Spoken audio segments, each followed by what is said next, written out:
Bersatulah Indonesia, jangan pernah terpecah belah.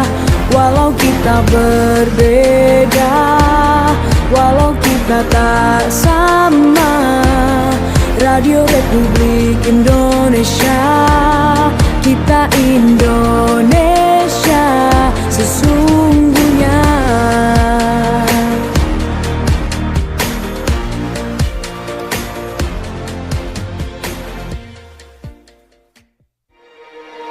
Bersatulah Indonesia, jangan pernah terpecah belah. Walau kita berbeda, walau kita tak sama, Radio Republik Indonesia, kita Indonesia sesungguhnya.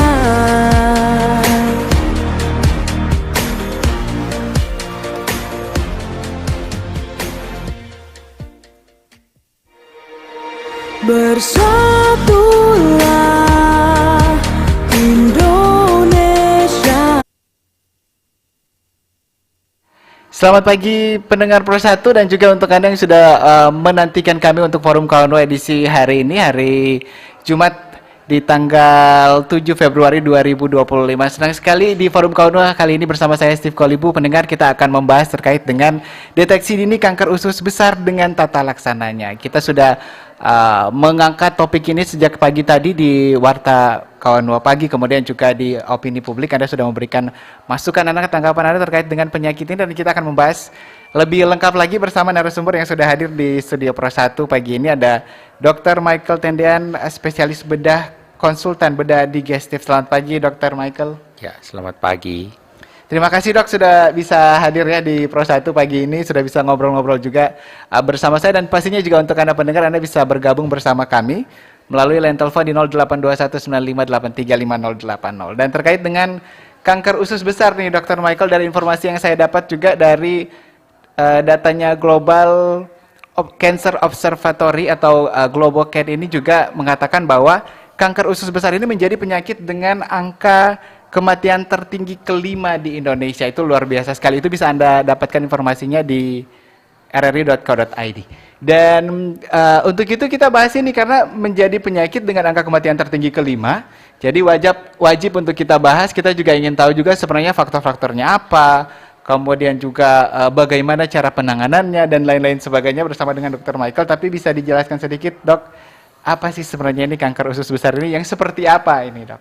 Ya. Silakan Dok. Jadi memang dari tahun ke tahun insidensi untuk kanker kolon atau kita bilangnya kanker usus besar di bahasa awam itu memang semakin meningkat ya. Jadi ada beberapa faktor resiko yang mencetuskan terjadinya untuk kanker usus. Itu ada faktor resiko yang kita bisa modifikasi dan yang tidak bisa dimodifikasi. Jadi kalau yang tidak bisa dimodifikasi atau tidak bisa dirubah itu contohnya faktor genetik. Jadi ketika keluarga kita atau orang tua kita yang langsung satu generasi di atas, jadi langsung misalnya ayah saya gitu terkena kanker usus, kita yang anaknya itu memiliki resiko yang lebih besar untuk terkena kanker usus.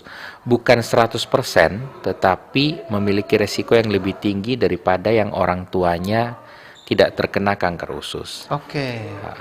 Jadi secara genetik itu ada yang kasus-kasus yang memang dia kalau kita istilahnya itu familial itu meningkatkan resiko. Ada juga kasus tertentu yang dari jenis tumornya itu bersifat herediter. Kalau herediter tuh kemungkinan besar anaknya akan kena. Oke.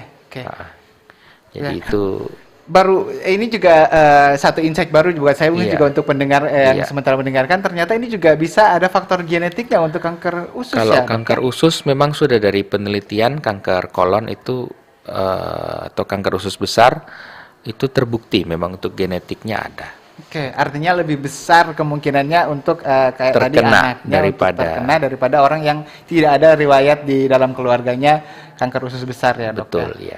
Nah ini kalau tadi kan datanya di Indonesia nih dok ya untuk yang penyakit kelima yang penyebab kematian ya di Indonesia ya data dari Global Cancer Observatory tadi. Kalau di Sulawesi Utara seperti apa sebenarnya kasusnya dok ya sehari-hari karena dokter Michael ini kan juga yang menangani pasiennya. Iya kan di Sulawesi Utara ada beberapa bedah digestif, tapi rata-rata untuk kasus baru setiap minggunya itu hampir selalu ada di masing-masing dokter. Jadi itu mungkin juga berkat bantuan dari deteksi dini dari teman-teman penyakit dalam dengan endoskopi atau dari teman-teman dokter umum yang membantu mendeteksi, jadi temuannya semakin banyak. Semakin banyak. Tapi artinya memang kasus itu ada ya di masyarakat kita dan meningkat jumlahnya. Oke, ya, ada di Sulawesi Utara dan terus meningkat. Nah tadi dokter selain tadi faktor genetik, apalagi kalau tidak salah ada 2 ya tadi ya. Iya, Tadi kan kalau yang itu yang faktor yang tidak bisa dimodifikasi atau tidak bisa dirubah, sama faktor yang bisa dirubah. Faktor yang bisa dirubah ini kebanyakan lifestyle atau habit kita. Jadi ya harapannya dengan ini terinfo ya masyarakat bisa merubah lebih baik. Minimal untuk generasi berikutnya bisa berkurang jumlah kasusnya. Jadi kalau faktor yang bisa dirubah itu misalnya apabila kita mengkonsumsi alkohol dan rokok yang rutin, memang tidak ada kaitan secara spesifik langsung dengan kanker usus, tetapi merokok dan minum alkohol dalam jangka waktu yang lama dan jumlah yang besar itu memang terbukti merusak sel. Jadi memang meningkatkan resiko untuk terkena kanker apapun. Banyak orang yang bilang juga, oh saya merokok sampai tua enggak apa-apa, saya minum alkohol sampai tua enggak apa-apa. Ya dia kebetulan yang beruntung lah.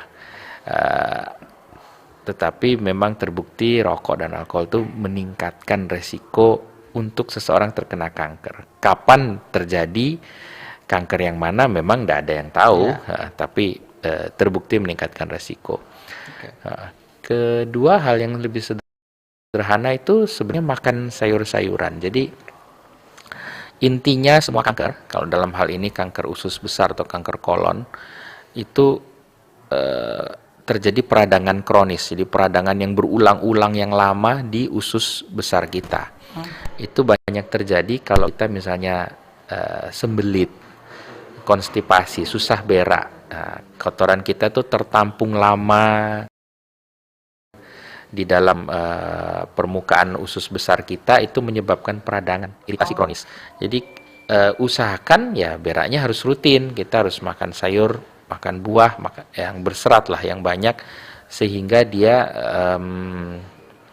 bisa cepat BAB, tidak kontak lama dengan permukaan usus kita, sehingga mengurangi resiko untuk peradangan kronis. Oke, berarti makanan juga penting ini dok, Mike. Penting, sangat penting. Sangat penting, apalagi sangat usus penting, besar ya. ini ya.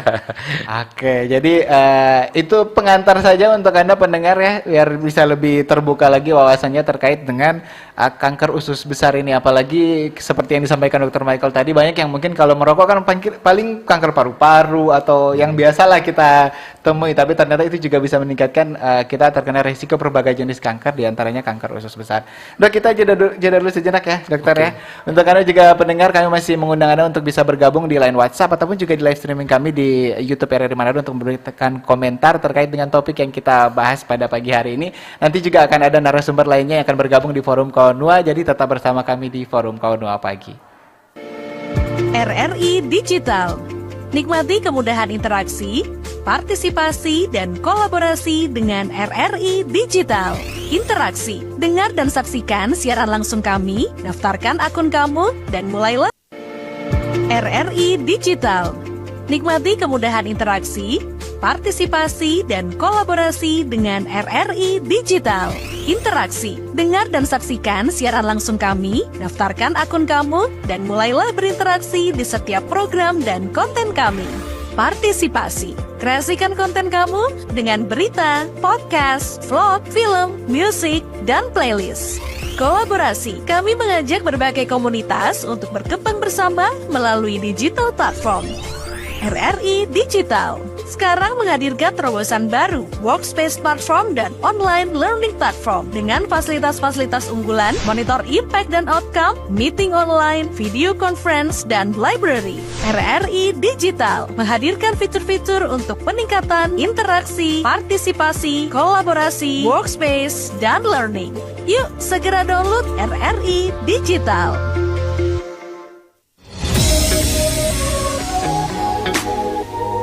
Pro 1, kanal informasi dan inspirasi. Pro 1, kanal informasi dan inspirasi. Baik, pendengar, kita lanjutkan lagi untuk forum kawan 2 pagi hari ini dan masih membahas terkait dengan kanker usus besar, pendengar ya. Bersama saya Dr. Michael sudah hadir juga di sini. Ada Dr. Yeskiel Panjaitan SH Mars. Beliau adalah Direktur Penunjang Medik dan Keperawatan RSUP Profesor Dr. RD Kandau Manado. Selamat pagi Dr. Yeskiel. Selamat pagi. Terima kasih sudah bergabung bersama kami ya. Ini juga kalau misalnya Anda pendengar ataupun juga yang sudah menonton RRI Manado setiap hari itu pasti sudah tahu kalau Dr. Yeskiel juga kemarin sempat memberikan nanti akan ada Cancer Center ya kalau nggak salah ya nanti di Manado, tapi nanti kita bahas selengkapnya. Dan masih diingatkan lagi untuk Anda pendengar yang ingin bergabung boleh di 082195835080 di segmen selanjutnya. Pastinya bisa kirim WhatsApp Anda sekarang ataupun juga bisa komentar di live streaming kami di YouTube RRI Manado untuk pertanyaannya terkait dengan topik kita pada pagi hari ini ya. Deteksi dini kanker usus besar dengan tata laksananya. Kalau tadi sudah disampaikan oleh Dr. Michael terkait beberapa hal faktor-faktor untuk kanker usus besar gitu ya. Nanti juga kita bahas tata laksana dan juga pengobatan. Ini penting nanti bersama Dr. Yeskiel boleh ya untuk tata laksana dan juga pengobatannya. Tapi kita cari tahu lebih dalam lagi nih untuk kanker usus besar itu. Ini dari informasi yang saya dapat juga Dr. Michael, ini banyak katanya yang memeriksakan diri ke dokter ketika kanker usus besarnya itu sudah di stadium-stadium yang lanjut lah katakanlah seperti itu ya dok. Itu apakah seperti itu dan kenapa kemudian masyarakat kurang bisa aware, kurang bisa untuk mendeteksi dini seperti topik kita pagi ini. Saya kayaknya punya kanker usus besar atau jenis kanker yang lain nih dok. Silakan dokter. Ya, jadi memang kebanyakan yang datang untuk teman-teman kita di Indonesia atau di Sulawesi Utara stadiumnya agak lanjut. Jadi harapan kita sebenarnya masyarakat lebih aware, lebih tahu, lebih cepat sehingga ketika kanker itu di stadium yang dini atau terdeteksi di awal itu angka kesembuhannya jauh lebih baik. Kanker usus besar bisa sembuh apabila diketemukan di stadium yang dini. Kalau di stadium yang lanjut lebih sulit perjuangannya untuk dokter maupun pasiennya apalagi. Jadi biasanya kalau untuk kanker usus besar yang kita bisa temui paling awal gejala itu ada perubahan pola kita buang air besar. Jadi kalau apabila kita mengalami diare yang berulang lama atau beraknya tiba-tiba seperti kotoran kambing yang kecil terpotong-potong atau seperti pensil panjang tipis kecil, ada darah warna merah segar.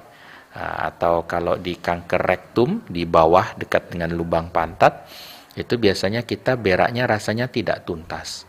Jadi setiap kali kita berak terasa ingin berak lagi. Tetapi ketika kita duduk itu kita tidak bisa BAB tapi rasanya masih ada kotoran yang tertinggal di dalam. Itu khas sekali untuk kanker rektum yang sambungan dari usus besar dekat dengan lubang pantat.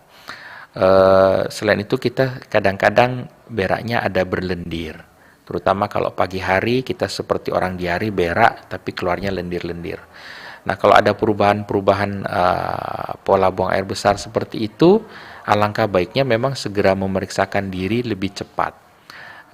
Karena itu tidak normal gitu.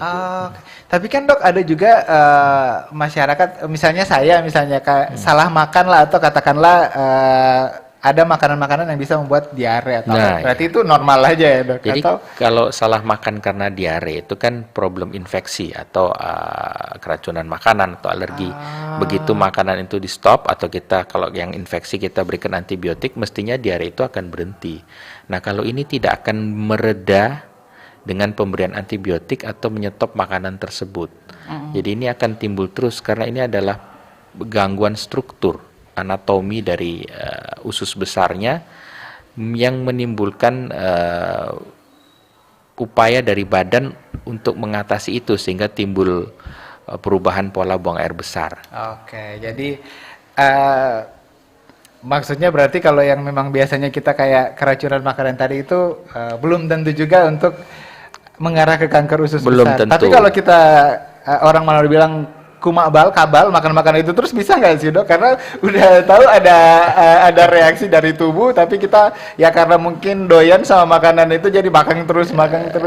Tergantung makanannya mungkin ya, mesti dilihat-lihat ya. Oke ya. Tapi memang seperti itu ya. Kadang-kadang ketika kita sendiri kan paham dengan kondisi tubuh kita ya dok ya. Jadi ketika ada sesuatu yang salah kayak tadi disampaikan oleh dokter yang biasanya kita rutin setiap pagi misalnya biasanya kita harus ke belakang dulu gitu. Terus kemudian dalam beberapa waktu kayaknya sudah ada perubahan-perubahan yang terjadi itu kita wajib aware ya dok ya. Saya rasa harus seperti itu, aware. Kalau itu kan tadi di masalah pencernaan ya dok ya. Ada lagi yang bisa kita lihat yang tampak walaupun ini penyakit dalam dok, maksudnya? Ada gejala-gejala lain yang tidak spesifik seperti penurunan berat badan yang drastis dalam waktu yang singkat, atau misalnya ada penyebaran yang lebih lanjut ke sel-sel hati. Orangnya matanya, badannya kuning, tapi itu lebih jarang. Itu biasanya di stadium yang lebih lanjut. Yang paling awal kita deteksi dini, paling mudah gejalanya yaitu perubahan pola defekasi itu, perubahan pola buang air besarnya itu. Oke. Nah ini mungkin yang menjadi salah satu hal kenapa kemudian orang memeriksakan diri ketika sudah stadium lanjut. Karena kan kalau yang disampaikan tadi kayak tidak terlalu mengganggu lah, atau itu kan hanya untuk masalah ketika kita ke buang air besar ya dok ya. Jadi artinya mungkin masyarakat pikir aduh cuma. Jadi memang harus lebih aware, ada kesadaran yang harus lebih ditingkatkan. Karena memang kenyataannya sakit itu ada, semakin hari semakin meningkat. Dengan gejala awal yang kadang-kadang orang anggap remeh begitu. Betul, gejala-gejala enteng lah katanya seperti ya Dr. Michael ya. Jadi ya mungkin kalau misalnya tahun ini kan pemerintah punya program untuk medical check up ya untuk yang berulang tahun ya. Kali aja kalau kita bisa deteksi dini di situ mungkin ya bisa langsung ke fasilitas kesehatan yang lebih lanjut lagi. Nah terkait dengan fasilitas kesehatan ini ada Dr. Yeskiel ya di sini yang mungkin bisa sedikit memberikan apa ya kepada masyarakat kita, masyarakat pendengar kita, penonton kita terkait dengan untuk penanganan lanjutannya nih ya ketika ada orang yang ingin memeriksakan diri atau sudah katakanlah sudah divonis kanker usus besar, bagaimana kesiapan untuk Sulawesi Utara, kesiapan untuk RSUP Dr. Kando terutama nih untuk pasien-pasien tersebut dok. Terima kasih ya. Jadi terkait kesiapan nih kita memang kita melalui program pemerintah untuk transformasi bidang kesehatan ini selain meningkatkan mutu layanan, kita juga ada pengampuan ya. Pengampuan ini yaitu tadi mengampu fasilitas pelayanan kesehatan lainnya yang karena kan kita rujukannya berjenjang ini dengan pola BPJS ini kan. Nah, jadi kita mengampu rumah sakit yang di bawah kita, rumah sakit RSUD tipe C, tipe D, tipe B untuk meningkatkan kemampuannya. Ya, termasuk dokter juga nanti jadi tenaga yang mengampu, memberikan ampuan kepada teman-teman yang di bawah. Di mana di sana kita perlu komitmen daripada pemegang kebijakan yang ada di masing-masing unit ya. Jadi kita minta komitmennya dalam rangka yang pasti kalau untuk meningkatkan kualitas itu ada komitmen untuk SDM ya, peningkatan SDM, kualitas SDM, peningkatan kualitas peralatan maupun sarana prasarana. Nah, ini yang perlu ditunjang sehingga pelayanan tadi bisa meningkat. Karena seperti tadi yang sampaikan bahwa kalau kita terlambat, jadi masyarakat ini kita kenalkan bagaimana cara mengenal tanda dan gejala awal ya. Seperti yang sampaikan dokter tadi terkait buang air besar yang polanya berubah ya. Nah ini bisa kita lihat bahwa dari sana masyarakat harusnya sudah peduli gitu. Dengan peduli, bagaimana caranya? Yaitu mencari fasilitas pelayanan kesehatan terdekat. Khususnya untuk ketemu dokter, untuk berkonsultasi lebih awal, untuk mendapatkan pengarahan selanjutnya mereka harus ke tahap yang mana atau harus berbuat apa. Dan bagaimana cara mencegahnya itu kan nanti juga akan disampaikan ya dok. Bagaimana cara mencegahnya supaya masyarakat nanti paham bagaimana harus menyikapi untuk kanker usus besar ini. Karena kalau kanker usus besar ini pada dasarnya lifestyle ya. Jadi dari apa yang masuk ke selain tadi ada faktor turunan ya kan. Ya tapi apa yang masuk. Nah untuk kesiapan kita sendiri di Kando kita juga sudah siap untuk peralatan-peralatan yang kita sudah persiapkan, baik itu untuk menegakkan diagnosis maupun untuk terapinya ya. Jadi ada beberapa peralatan yang kita siapkan untuk bisa melihat baik itu radio diagnostik maupun peralatan lainnya supaya bisa melihat dengan jelas ini benar-benar ke arah kanker usus atau tidak ya dok. Selain nanti ada PA ya, pemeriksaan untuk menegakkannya, untuk melihat struktur selnya tadi ya. Jadi itu semua kita sudah tingkatkan, dan rencana ke depan kita akan groundbreaking kan itu untuk gedung kanker center yang 12 lantai supaya pelayanan kanker tidak hanya kanker usus besar, tapi seluruh kanker yang ada bisa dalam satu layanan terpadu. Oke, luar biasa itu dok. Kalau misalnya jadi itu dokter Yeskel itu masyarakat tidak perlu khawatir berlebihan lah ketika sudah divonis kanker misalnya, artinya tidak harus perlu berobat jauh-jauh kan dok?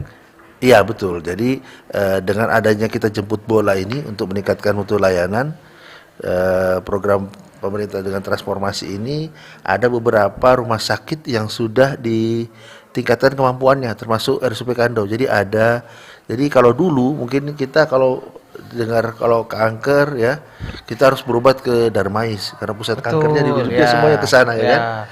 Nah tapi sekarang dengan kita ditingkatkan kemampuannya, jadi ada beberapa rumah sakit yang sudah ditingkatkan kemampuannya, ada 6 untuk tahap pertama ini.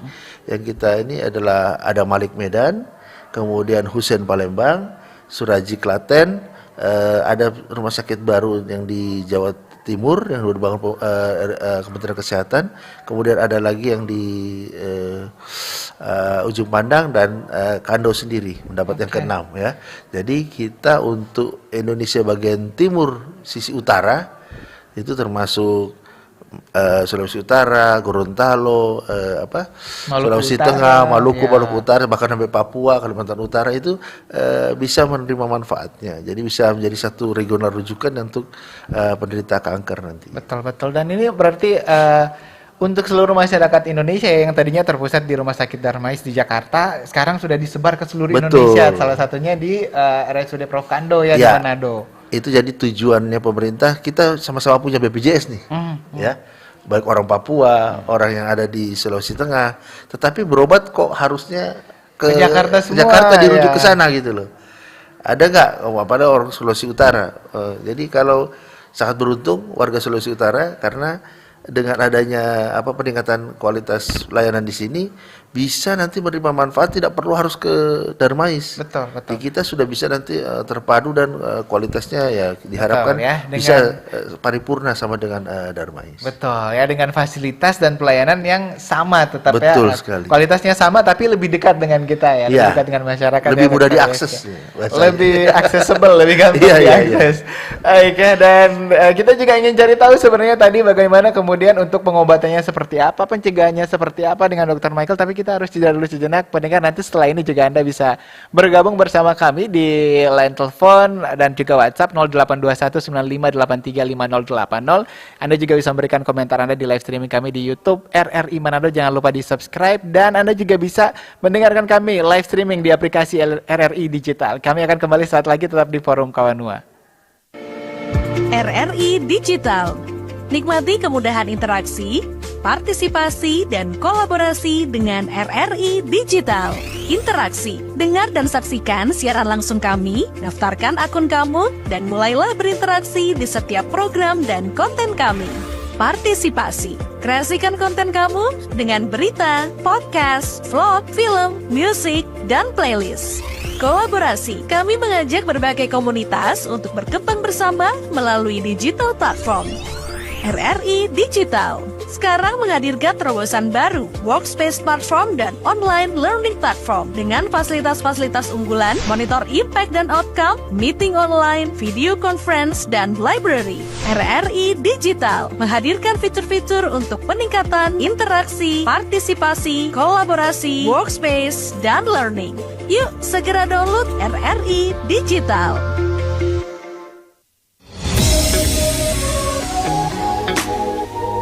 Pro 1, kanal informasi dan inspirasi. Pro 1, kanal informasi dan inspirasi. Baik, pendengar, kita lanjutkan lagi untuk forum Kawan 2 pagi hari ini masih membahas terkait deteksi dini kanker usus besar dengan tata laksananya. Kita sambil menantikan Anda untuk bergabung di 082195835080. Masih ada Dr. Michael Tendean, dokter spesialis bedah, dan juga ada Dr. Yaskiel Panjaitan juga di sini yang akan memberikan tanggapan terkait pertanyaan yang masuk melalui line telepon ataupun juga WhatsApp dan juga di live streaming kami pagi ini. Kita ke WhatsApp dulu, ini sudah ada yang bergabung, Dok. Shalom, selamat pagi Dr. Michael. Mau tanya dokter, masih ingat pasien kanker usus besar? Ini kayaknya pasiennya Dr. Michael nih, Alexander Onibala. Katanya waktu itu bersama dengan Dr. Sumanti dan Dr. Toar sekitar tahun 2014-2019 di Rumah Sakit Kandung Malayan. Katanya dulu pernah konsul sama Dr. Michael nih. Katanya sekarang ini untuk puji Tuhan Bapak Onibala ada sampai 4 tahun lebih, sekarang sudah bersama Bapak di surga. Ini ingin tanya sepertinya ya, apakah kanker usus ini penyakit keturunan? Terima kasih, tadi sudah sempat dijelaskan tapi mungkin bisa sedikit lebih jelas lagi, Dr. Michael. Ketika kemudian misalnya orang tua saya punya riwayat penyakit usus besar nih, Dok, apa yang harus saya lakukan nih untuk deteksi dini dan juga untuk pencegahan? Silakan Dr. Michael. Ya, jadi misalnya pada orang tua kita yang punya kanker usus besar, itu kita sebagai anaknya langsung itu memiliki resiko yang lebih besar. Jadi kita harus memeriksakan lebih dini. Untuk yang pertama, misalnya orang tua kita terkena kanker usus besar di usia 50 tahun. Yeah. Jadi biasanya kita di 10 tahun lebih awal, di usia 40 tahun minimal sudah harus mulai melakukan screening. Kita bisa lakukan kolonoskopi untuk pemeriksaan endoskopi di saluran cerna bagian bawah untuk mengevaluasi. Kemudian dari awal ya, ketika kita tahu, kita harus menjaga pola hidup kita. Olahraga minimal 30 menit setiap hari. Makan daging bukan tidak boleh, boleh, tapi harus dibarengi dengan sayur dan buah-buahan yang lebih banyak, supaya ya makan serat, supaya iritasi di usus besarnya berkurang. Selain itu ya kalau untuk merokok, alkohol ya dijauhi. Memang pada beberapa kasus yang timbul pada usia yang muda sekali, 20 tahun, 18 tahun, itu memang ada pola hidup yang tidak sehat. Mungkin merokok ketika mulai SMP, ada minum minuman alkohol, kemudian memang kebetulan dia memiliki faktor keturunan yang mungkin dia sendiri tidak tahu. Jadi memang timbulnya dini sekali. Ya, itu 18 tahun, 20 tahun memang masih muda sekali ya, Muda dokter sekali, ya. Berarti memang harus lebih aware, apalagi yang punya keluarganya punya riwayat keturunan ya kanker usus besar. Kalau apalagi artinya yang modifikasi, yang tidak bisa dimodifikasi, dua-duanya ngumpul sekalian ya, dok. Itu lebih memang berisiko kalau lagi. keturunan bukan selalu 100% jadi ya. Misalnya ayah dan ibu, ayah kita yang kena, ibu kita tidak kena. Gen kita kan tercampur antara ayah dan ibu kita. Jadi resikonya memang ada, tapi tidak 100%. Tergantung. Tapi kalau misalnya kita juga tidak tahu gen ibu kita ternyata juga ada penyakit keturunan yang sama, yang dari mungkin ayahnya lagi, kan kita nggak tahu. Nah itu pada kita bisa timbul manifestasinya yang lebih dini gitu. Oke, baik. Iya, stresor gaya hidup kita yang tidak pas gitu. Lifestyle juga kembali ya, Iya, dokter ya. kembali. Baik, ya kita terima penelpon dulu nih. Masyarakat kayaknya ingin juga mencari tahu lebih baik terkait dengan kanker usus besar ini, yang sudah bergabung di 082195835080. Forum Kawan 2, selamat pagi. Ya, halo, selamat pagi. Dengan siapa di mana? Ya, selamat pagi. Selamat pagi. Iya, dengan siapa di mana, Pak? Pagi. Dari Elik di Nado. Oke, Pak Elik di Manado, silakan Pak Elik. Dari Elik di Nado. Iya, Pak Elik silakan Pak Elik pertanyaannya. Dok, begini dok. Apakah ini kanker usus ini pola juga dari makanan? Oke. Sebab kan sekarang kalau orang kasihan masyarakat serba salah. Karena seperti ini. Tanaman-tanaman sekarang kan tuh banyak pakai pupuk, so pakai bahan-bahan kimia. Iya. Seperti itu. Apa dok bisa penyebab dari karena makanan? Kan dokter bilang mesti supaya orang buang air besar lancar, mesti makan sayur. Iya toh. Baik, Sedangkan baik. tumbuh-tumbuhan sekarang Ya, kalau kita sementara lihat sayur dan buah banyak pestisida sekarang ya, Pak Elik hewan-hewan ya. sekarang suntik-suntik toh. Oke. So pakai bahan-bahan kimia. Baik, Pak Elik. Iya. Itu saja, Pak Dan, Elik? Dok, apa di pinggir jalan kalau dia kanker usus, perlu berasa nyeri atau enggak? Kan tadi cuma bilang kan daerah DP kelihatan situ. Oke. Baik, ada Kira-kira lagi Pak terima Elik. kasih. Terima kasih Pak Elik di Manado. Kita menantikan satu penelpon lagi sambil membaca komentar di YouTube ya. Sudah ada yang bergabung di YouTube channel RRI Manado dari pecinta alam. Kanker usus besar ini biasanya berkaitan dengan apa yang kita makan ya dokter. Apa saja jenis-jenis makanan yang berpotensi besar menyebabkan kanker ini? Terima kasih. Kurang lebih sama ya dengan apa yang disampaikan oleh Pak Elik.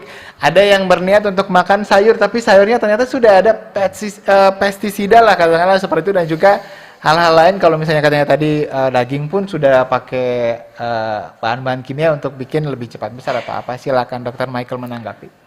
Iya, kalau soal itu memang kaitan langsung studi ya atau penelitian apakah sayur yang disemprot pupuk tertentu atau bahan pestisida tertentu menimbulkan resiko kanker yang lebih besar, bukan cuma kanker usus semuanya, atau begitu juga dengan misalnya hewan tertentu atau unggas tertentu yang diternakkan khusus sehingga meningkatkan produksinya supaya lebih cepat, apakah itu menimbulkan kanker atau tidak? Jawabannya untuk studi khusus saya terus terang belum pernah melihat. Tetapi secara teori gambaran kita ya, itu memang bahan-bahan yang tidak alamiah. Di mana misalnya pada unggas tertentu dalam hitungan 30 hari dari telur dia menetas sampai besar sudah dimasak dimakan gitu. Teorinya itu tidak baik memang untuk kesehatan. Nah, begitu juga dengan sayur mungkin yang disemprotkan bahan-bahan tertentu ya tidak baik. Memang sulit. Itu sebabnya masalah kesehatan itu sebenarnya bukan murni tanggung jawab dari Kementerian Kesehatan atau dari dokter. Itu sebenarnya bersangkut paut dengan masalah perekonomian dan juga pendidikan. Jadi banyak departemen yang harusnya atau kementerian yang harusnya terlibat untuk menyejahterakan rakyatnya, bukan cuman kita. Betul. Kita sih hanya bisa menghimbau untuk makan lebih sayur dan buah-buahan. Ya iya, tapi diupayakan cari tahu yang memang dibuat dengan cara yang higienis juga. Kalau kesulitan, saya pribadi juga kesulitan untuk memisahkan bahan mana yang bebas pestisida atau tidak. Saya nggak bisa juga. Saya bisa menambahkan. Boleh, silakan dokter. Ya, jadi intinya itu bagaimana kita bijak memilih dalam memutuskan ya. Dalam arti begini, kita tahu kebanyakan sayuran di pasar itu diambil dari tanaman yang sudah ditanam oleh masyarakat, dikembangkan oleh masyarakat. Oleh petani-petani. Tetapi kita harus bijak dalam arti begini, sayur-sayuran yang kita beli tadi jangan hanya kita langsung makan gitu ya, tanpa mencuci dengan bersih. Nah, karena paparan bahan karsinogenik tadi yang untuk pestisida tadi itu yang disampaikan dokter tadi berpengaruh terhadap ini. Tetapi kalau kita mencuci, itu yang saya bilang bijak tadi dok ya. kita cuci dengan air mengalir ya, itu bisa Yang tadinya menempel itu bisa keluar. Berkurang lah berkurang. seperti ya, Dok, ya. Jadi hal-hal seperti itu yang perlu kita lihat bahwa kita harus bijak dalam menyikapi keadaan seperti ini.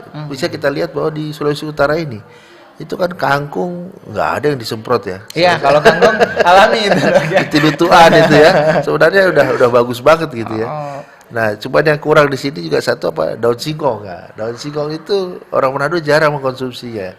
Padahal itu bagus. Nggak ada daun singkong yang disemprot juga ya kan? Iya, betul. Jadi banyak sebenarnya kearifan lokal kita yang mendukung ke sana, tinggal bagaimana kita bijak memilih dalam mengkonsumsi tadi. Baik.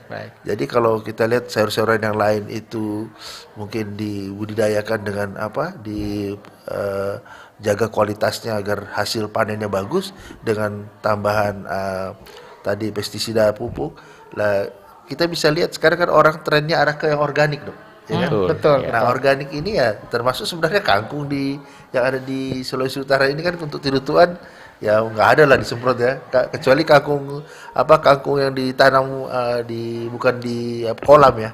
Nah, tapi kalau kangkung kolam orang bilang apalagi kangkung Tondano. Waduh. Iya, apalagi kalau cuma di Danau Tondano ini dokternya sekian. Jadi so pasti itu bebas halal tersebut ya, Dok. Oke. Nah, tapi saya juga sebenarnya setuju juga dokter dengan dokter Michael, dokter Yasiel. Kadang-kadang kan masyarakat hanya membeli yang penting sayur. Harusnya itu juga menjadi salah satu tanggung jawab pemerintah untuk membuat kualitas makanan yang kita beli atau yang beredar untuk masyarakat itu benar-benar kualitasnya bagus. Artinya ya bebas dari bahan-bahan yang tadi. Atau memang kalau bisa ada tuh program sekarang Mari Coba Kobong, tanam sendiri ya, Dok ya.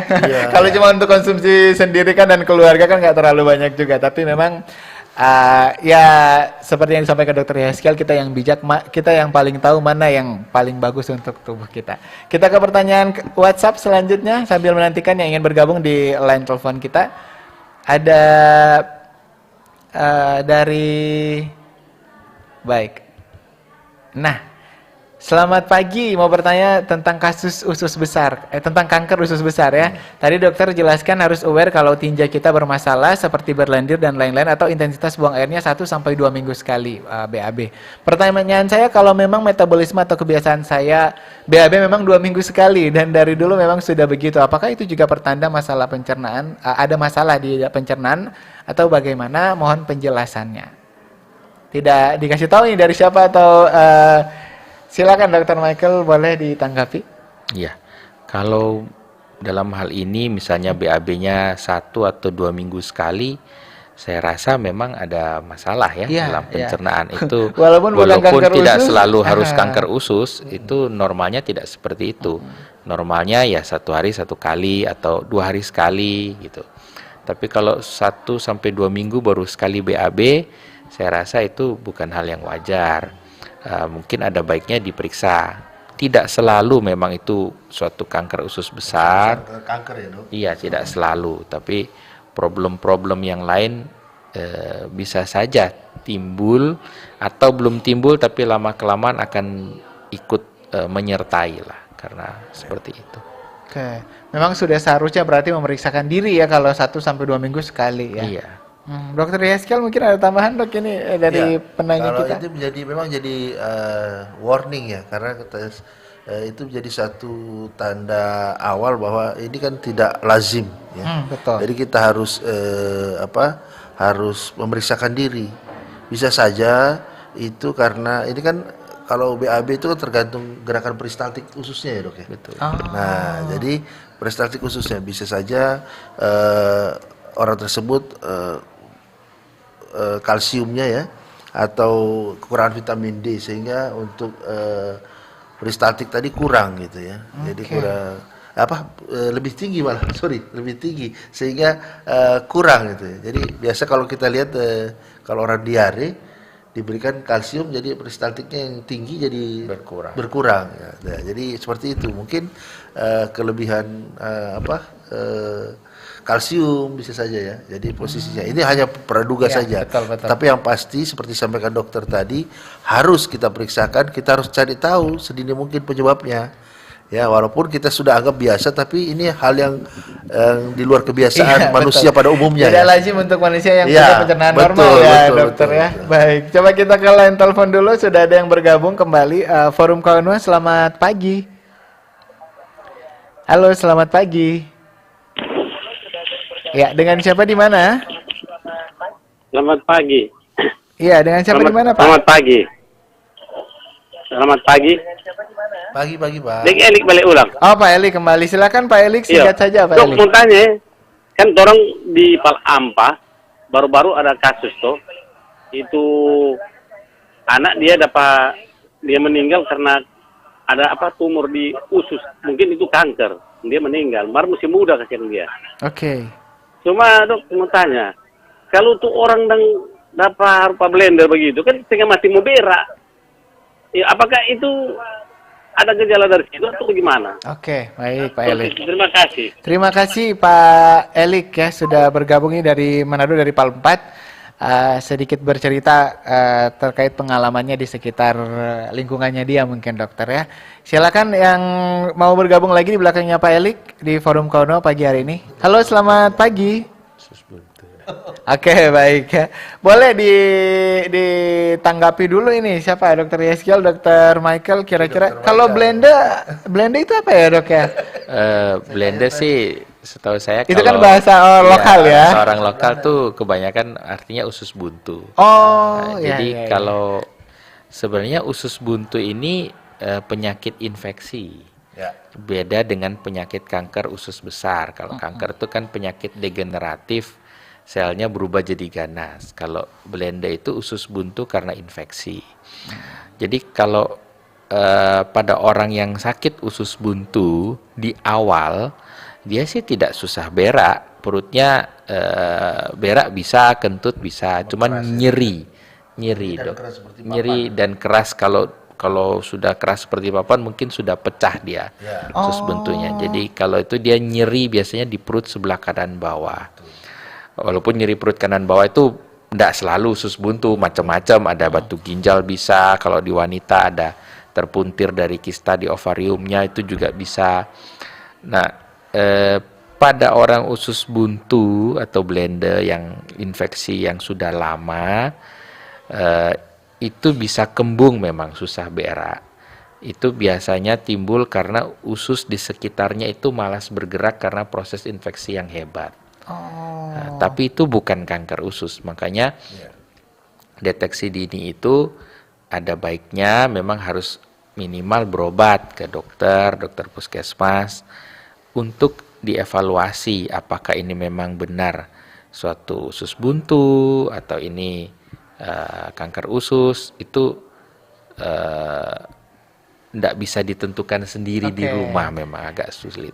Memang harus diperiksa, ada tahapan-tahapan. Kalau untuk pemeriksaannya sendiri seperti apa sih, dok, untuk bisa menentukan bahwa ini kanker usus besar? Kalau kanker usus besar yang paling sederhana kita periksa kotorannya. Itu ada di tes darah samar. Jadi di kotorannya itu diperiksakan kalau memang ada sel darah di situ, itu kita harus lebih aware lagi. Kemungkinan besar ada problem di situ. Bisa dilanjutkan dengan pemeriksaan kalau yang mau lebih invasif atau lebih agresif, kita bisa kolonoskopi, diteropong dari lubang pantat pakai alat endoskopi untuk melihat seluruh usus besarnya. Kalau yang lebih biasanya itu sama-sama melengkapi. Berikutnya kita bisa tentukan CT scan untuk evaluasi organ sekitarnya di luar usus besar atau usus besarnya ada problem yang lain atau tidak. Oke, jadi itu tahapan-tahapannya ya. Iya. Baik, kita ke pertanyaan, mungkin ini jadi pertanyaan terakhir dari pendengar karena kita bahas masih banyak ini, dok ya. Cara mencegahnya belum juga ini. Cara mengobatinya nanti tadi sudah ada sedikit, tapi seperti apa? Nah, ini ada dari Lisa di kampus. Ini apakah sama kanker atau tumor lambung dan kanker usus besar, dok? Jadi kalau kanker lambung dan kanker usus besar tentunya berbeda jauh, karena lambung itu organ yang berbeda, usus besar organ yang berbeda. Kalau lambung itu kita bilangnya di bahasa kedokteran gaster. Jadi makanan yang kita masuk dari mulut ke tenggorokan itu langsung ke lambung. Oh. Setelah diproses di lambung, ke usus 12 jari, ke usus halus, baru masuk ke usus besar atau kolon. Jadi letaknya cukup jauh dari perjalanan makanannya ya dan proses pencernaan kita. Tuh, kalau berbeda jauh, tata laksananya juga berbeda jauh. Organnya juga beda ya. Beda Ya. jauh. Bisa sedikit dijelaskan juga ini dok, ini sebenarnya organ-organ yang ada di dalam perut tadi kan sudah ada sedikit, ternyata perjalanan jauh padahal dekat ya sebenarnya lokasinya ya. Itu ada apa aja saya di kalau pencernaan makanan kita masuk kan dicerna secara mekanis oleh gigi, lidah kita, cairan lendir, cairan liur kita, kemudian masuk ke tenggorokan. Dari tenggorokan dia akan masuk ke lambung, dari lambung ada enzim-enzim pencernaan dan juga pencernaan secara mekanis dari lambung, kemudian masuk ke usus 12 jari untuk bercampur dengan cairan empedu, cairan pankreas, kemudian masuk ke usus halus untuk penyerapan nutrisi. Jadi ampasnya yang tidak dipakai itu akan dipindahkan ke usus besar. Jadi usus besar ini kalau di rumah itu septic tank. Di situ kalau di saluran limbah rumah itu septic tank. Jadi di situ ampas yang tidak dipakai ini dipadatkan dengan diserap cairannya. Oleh karena itu kalau kita kurang makan serat, cairan ampas-ampas yang padat ini itu sebenarnya kan produk buangan ya. Kalau tidak dibuang akan menimbulkan masalah dan iritasi kronis di permukaan dalamnya usus besar sehingga timbul kanker. Oke, makanya tadi ketika ada yang 1-2 minggu sekali itu Baiknya diperiksakan sudah ya. Baiknya diperiksakan. di luar normal lah katakan Luar dulu, tidak normal, seperti orang normal ya begitu ya. Nah ini terkait tadi untuk pengobatannya apa yang dilakukan kepada pasien yang sudah atau yang pasien kanker usus besar? Jadi untuk pasien yang sudah terdiagnosa betul ya, terdiagnosa pasti kanker usus besar, pada jadi kanker usus besar ini dibagi dua, kanker usus besar kolon atau kanker rektum yang di sebelah bawah dekat lubang pantat. Itu organnya satu kesatuan, tetapi penata laksanaannya ternyata berbeda. Jadi kalau pada kanker usus besar itu kita baik usus besar maupun rektum itu sama-sama harus ditentukan stadium. Kalau menentukan stadium itu kita harus lihat tumornya itu menembus sampai lapisan apa. Ada penyebaran ke kelenjar getah bening sekitarnya atau tidak, atau penyebaran jauh. Nah, biasa kita tentukan dari CT scan ataupun MRI panggul kalau untuk di rektum. Dan juga foto rongsen dada untuk menilai ada penyebaran di paru-paru atau enggak. Kalau dia di stadium 1 sampai 3 atau bahkan 4 pada kanker usus besar ya, kanker kolon, itu masih selama tumornya masih bisa diangkat, sarannya masih harus dilakukan tindakan operasi. Kalau di kanker rektum berbeda, karena kanker rektum itu dia letaknya di dalam panggul, tingkat kekambuhannya lebih tinggi, prognosa atau angka kesintasannya, survivalnya itu lebih tidak bagus dibandingkan kanker usus besar. Jadi kalau kanker rektum biasanya kalau dia di tahapan tertentu di mana dia sudah mulai keluar dari usus besarnya itu menembus ke organ sekitarnya, sarannya sebaiknya mungkin kemoterapi atau radiasi dulu. Baru setelah itu baik baru operasi. Tetapi kalau kanker usus besar selama masih memungkinkan operasi, disarankan untuk operasi lebih dahulu. Makanya tadi disampaikan oleh Dr. Michael, sebenarnya ini kalau kita diagnosanya lebih cepat, ini bisa disembuhkan ya? Bisa. Nah ini terkait dengan pencegahannya nih dok. Ya. Seperti apa nih dokter Yeskiel untuk pencegahannya itu sebenarnya seperti apa? Tadi sudah sempat disampaikan gaya hidup, olahraga. Lifestyle ya. Jadi yang pertama itu kita membatasi untuk konsumsi makanan yang bisa bertahan lama di usus nantinya. Contohnya jenis daging-daging berwarna merah ya, atau daging olahan ya. Jadi itu kita membatasi, bukan berarti sampai dokter bilang tadi tidak boleh, tapi kita batasi. Jadi kalaupun kita konsumsi itu ya kita harus dengan makan yang sayur-sayuran tadi. Ya sebenarnya budaya di Minahasa ini sudah ada ya. Jadi kalau orang makan istilahnya bak ya, itu pasti ada pangi. DP par pagi. Nah, itu jadi itu serat sebenarnya ya. Jadi itu sudah budaya kita sebenarnya sudah mengajarkan ya kalau makan daging ya sayurnya juga dimakan. Ya. Habis itu kadang biasa habis Natal orang bukan cari makan daging lagi, orang cari makan tinutuan. Fall Betul, itu tuh betul. Januari itu makan tinutuan. Nah, ini bisa kita lihat juga bahwa itu budaya juga sebenarnya positif ya untuk mencegah. Kemudian memperbanyak asupan serat dan antioksidan ya. Jadi ini juga penting bagaimana untuk melancarkan buang air besar tadi ya. Jadi tinggi serat dan antioksidan. Kemudian meningkatkan konsumsi yang lemak sehat ya. Jadi kita bisa menggunakan minyak ikan ya, omega 3 itu juga lebih bagus ya. Selain yang selanjutnya kita mengkonsumsi makanan yang tinggi akan kalsium dan vitamin D ya. Jadi itu sangat bagus untuk mencegah kanker usus besar tadi. Selain yang tadi lifestyle, kita mencegah harus bijak dalam memilih atau memilih makanan kita ya. Apalagi sekarang banyak fast food ya. Betul. Ya, sekarang kita lebih memilih sayur-sayuran tadi. Ya kita cuci dulu, ikan juga begitu ya. Kita nggak tahu olahan di luarnya seperti apa, tapi untuk menyikapi itu ya kita lebih baik mencegah. Mencegahnya bagaimana? Kita cuci ya, kita masak dengan yang benar ya. Jadi hal itu lebih mendorong kita untuk mencegah sampai kita terjadi kanker tadi, termasuk faktor-faktor lainnya merokok ya dokter ya. Ya. Hal-hal itu harus kita hindari. Baik ya. Itu ternyata juga cara masak juga berarti ya, itu juga berpengaruh juga ya. Iya. Baik. Dan terakhir Dr. Michael bisa ada yang sebagai dokter spesialis bedah yang setiap hari berhadapan dengan pasien, ada yang ingin disampaikan kepada masyarakat Sulawesi Utara, kepada pendengar RRI dan juga pemirsa. Iya, jadi yang paling utama itu menurut saya deteksi dini dan pencegahan. Betul, kalau kita sakit baiknya segera berobat, tapi lebih baik lagi kita jangan sakit. Memang pemerintah kita membantu, khususnya Sulawesi Utara kita disiapkan cancer center, jadi apabila kita sakit, pelayanannya sudah sama baik dengan misalnya di Pulau Jawa dan dekat dengan kita. Ya. Tapi saya sebagai seorang dokter sangat mengharapkan kalau masyarakat kita lebih bagus lagi jangan sampai sakit. Bisa menjaga kesehatannya. Okay. Iya, menjaga berarti kesehatan. mencegah lebih baik ya dok ya. Oh itu harus. Jangan itu sampai harus. nanti baku dapat yang Dr. Michael ini. Sulit pengurusnya itu lebih sulit. Baik, Ya. terima kasih Dr. Michael. Dr. Yaskiel sedikit saja Pak sebelum kita tutup untuk forum Kondo pagi ini. Ya, jadi program ini sangat baik, terima kasih ya.